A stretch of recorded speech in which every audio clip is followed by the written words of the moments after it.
Imagine waking to a world where nobody asks why, where noise replaces curiosity and instant verdicts drown out reflection. What happens when thinking becomes the exception, not the habit? In this video, we'll expose the quiet collapse of critical thought, a shift I call collective stupidity, and show why it matters for your freedom, relationships, and future. Before we go on, subscribe, like, and share this with someone who still believes truth is worth the effort. This piece will unsettle you. Good. It should. Here's the uncomfortable truth. Thinking is hard, and modern life discourages it. Speed is rewarded. Emotion outruns reason. Algorithms feed us what we already want to hear. Schools teach answers, not inquiry. From media pipelines to corporate incentives, systems favor compliance over curiosity. Noam Chomsky's idea of manufactured consent is alive. When consumption replaces questioning, influence becomes control. Information overload is the engine. Neuroscientists warn our brains weren't designed for constant assault. We cope with shortcuts, biases, and the comfort of social proof. A post covered in likes feels true because your mind uses the crowd as evidence. Deep reading declines. Attention fragments. The slow, patient labor of analysis loses out to outrage and reaction. The result: opinions multiply, understanding shrinks, and the environment rewards those who shout, not those who think. Stay with me. In the next segment, we'll trace how schools, workplaces, and screens conspire to erode thought, and why reclaiming your mind is a moral imperative for good. Let's step into the classroom. Once, education aimed to shape independent thinkers. Today, it often resembles an assembly line. Memorize, repeat, pass the test. But ask why this formula, why that version of history, and suddenly you're a distraction. Schools reward conformity, not curiosity. And when curiosity isn't nurtured, it withers. Students leave with credentials but not with the tools to dissect a claim, weigh evidence, or recognize manipulation. Workplaces don't help either. The average employee is judged on compliance, speed, and alignment with the company line. Questioning authority risks reputation, promotion, even livelihood. So silence spreads. Critical thinkers are labeled difficult. Meetings become echo chambers. And when millions spend the bulk of their waking hours in environments that discourage questioning, collective habits shift. Most people learn to suppress their doubts and just nod along. Then there are our screens. Social media, once celebrated as the democratization of information, now amplifies the very forces that kill critical thought. Algorithms reward emotional intensity, not careful reasoning. Outrage, fear, and tribal loyalty travel faster than nuance.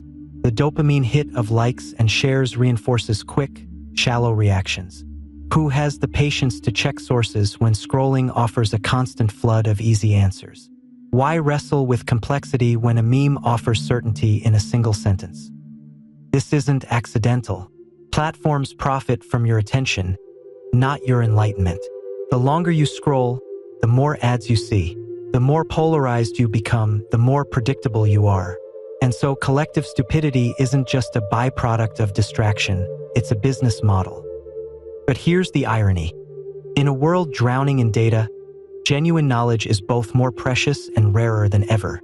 Every person now has access to vast archives of science, philosophy, and history. Yet many prefer recycled takes, half-truths, and comforting illusions. The tools for liberation sit in our hands, but we use them to chain ourselves. The danger is not simply ignorance. It's the illusion of understanding. When people mistake familiarity for mastery or popularity for truth, society builds castles on sand. Public debate collapses into shouting matches. Policy is shaped by slogans. And ordinary citizens, robbed of the habit of reflection, surrender their power without even noticing. This is the hidden cost of losing critical thinking. It doesn't just weaken individuals, it weakens entire cultures. Democracies thrive on informed disagreement. Progress requires dissent. Innovation is born from questioning the status quo. Without these, societies stagnate or worse, decay into manipulation and authoritarian control. But here's the good news. This isn't irreversible. The very fact that you're watching, reading, or listening to this now means you care about reclaiming your mind. And caring is the first step. In the final section, I'll show you how to rebuild your critical muscle step by step.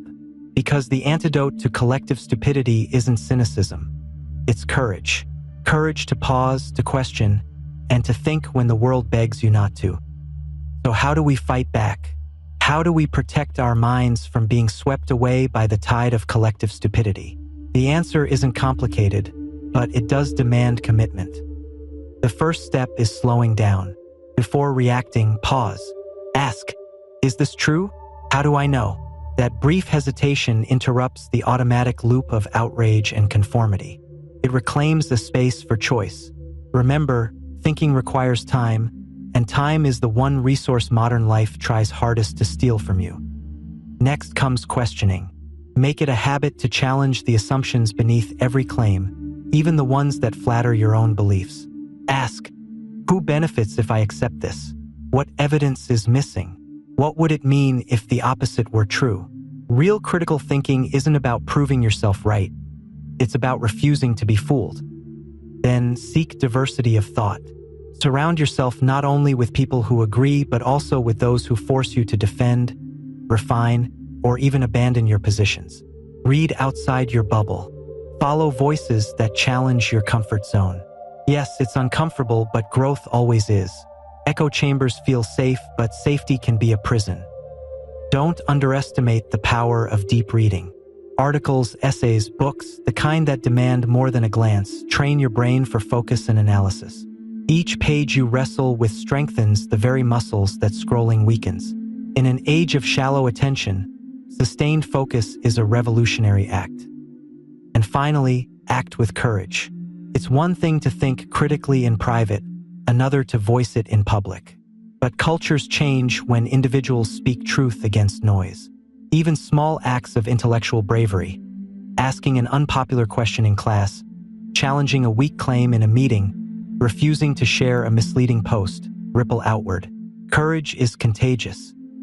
Here's the promise: when you reclaim critical thinking, you don't just protect yourself. You raise the standard for everyone around you. Your friends, family, colleagues, they all benefit when you model curiosity over conformity. And in time, entire communities can shift. So, as we close, remember this: collective stupidity thrives on passivity, feeds on silence. It grows strongest when people trade their minds for the comfort of belonging. But you were not born to be a copy. You were born to be awake, aware, and alive. The choice is yours. Will you scroll with the crowd, or will you pause, question, and think?